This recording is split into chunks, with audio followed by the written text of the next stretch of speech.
जी, तो अब हम देखते हैं कि आप किस तरह से टेलविंड सीएसएस यूज़ करते हैं। वैसे ये वीडियो इंपॉर्टेंट नहीं है, अगर आपको पहले से आती है टेलविंड सीएसएस तो वो आप यूज़ कर सकते हैं। ठीक है, सिंपल जैसे ये मैंने यहाँ लिखा क्लासेस, इस तरह से आपने इसको क्लास का नेम देना होता है। बूटस्ट्रैप से ये बिल्कुल डिफरेंट है, क्योंकि बूटस्ट्रैप में पहले से अगर आपने यूज़ करना जैसे कार्ड्स तो उसकी क्लास होगी, उसको फॉलो करना पड़ेगा, लेकिन इसमें इस तरह नहीं होता। इसमें कलर्स होते हैं, पैडिंग की क्लास होती है, जितनी आप पैडिंग देना चाहते हो उतनी दे सकते हैं। जैसे यहाँ पे लिखा हुआ है, इस तरह से क्लास होती है एक।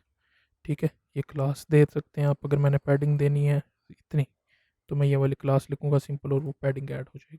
ठीक है, बाकी ये डॉक्यूमेंटेशन है बहुत बढ़िया। एक कमेंट आया था कि जिसमें ताकि एडवांस आप सिखाएं, तो ये बहुत बड़ा, इस पर तकरीबन 2-3 घंटे चाहिए इसको करने में। तो वो आप यहीं से डॉक्यूमेंटेशन से दे के कर सकते हैं, बहुत आसान है।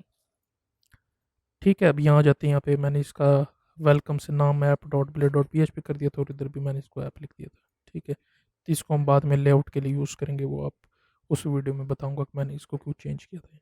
ठीक है, यहाँ के एक नैव लिखते हैं, इसको मैं क्लास दे देता हूँ, बैकग्राउंड इसका वाइट कर देता हूँ। ठीक है, और इसमें पैडिंग 6, और डिस्प्ले इसका फ्लैक्स होगा, तो फ्लैक्स और जस्टिफाई कंटेंट स्पेस बिटवीन।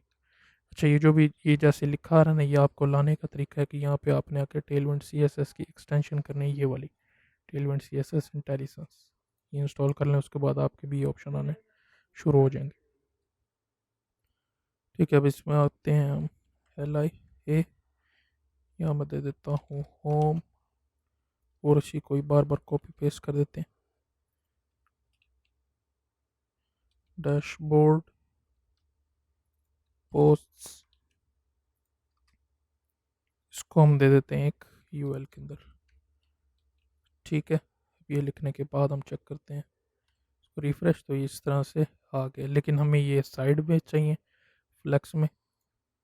तो इसको मैं यहाँ से दोबारा एक और दफ़ा कॉपी कर देता हूँ, यहाँ पे अपना नेम, लॉग आउट, ठीक है, रजिस्टर, और फिर एक आखिर में एक और दे देते हैं लॉगिन।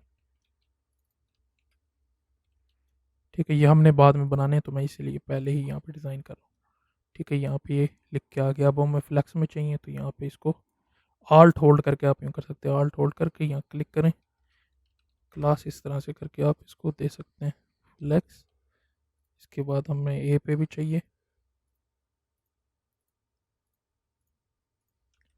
क्लास, और यहाँ पे हमें पैडिंग 3 की चाहिए, हम लिख देंगे। और इस पे ऊपर जो ओवरऑल जो हमारी नेविगेशन है, इसमें जो हमारी मार्जिन बॉटम है वो हमने 4 की दे दी। ठीक है, तो रिफ्रेश करेंगे तो ये कुछ इस तरह से लगेगा। ठीक है, अब यहाँ पे नीचे एक और मैं बना लेता हूँ बॉक्स, जिसके अंदर हमारी सारी डिटेल्स होगी। डिव, इसको मैं क्लास दे देता हूँ फ्लेक्स जस्टिफाई सेंटर। इसको एक और डिव दे देता हूँ जिसकी विड्थ होगी W-4/12। ठीक है, इसके बारे में आप पढ़ सकते हैं कि ये कितनी विड्थ, अगर आप यहाँ फुल लिखेंगे तो 100% होगी, अगर 4/12 लिखेंगे तो इसको डिवाइड करके वहाँ से आप रीड कर सकते हो डॉक्यूमेंटेशन में कि कितनी है इसकी। इसके बाद बैकग्राउंड कलर वाइट, और बॉर्डर इसका राउंडेड LG। ठीक है, और उसमें पैडिंग होगी 4 की। इसके अंदर मैं एक H1 डैशबोर्ड लिख के सेव, इसको रिफ्रेश, तो ये देखिए यहाँ पे ये आ गया। ठीक है, इस तरह से करके आप इसको चेंज कर सकते हैं। इसका मैं बैकग्राउंड कलर ग्रे, और यहाँ पे 200 नहीं बल्कि 300 कर देते। ठीक है, रिफ्रेश करेंगे तो ये कुछ इस तरह से बन जाएगा।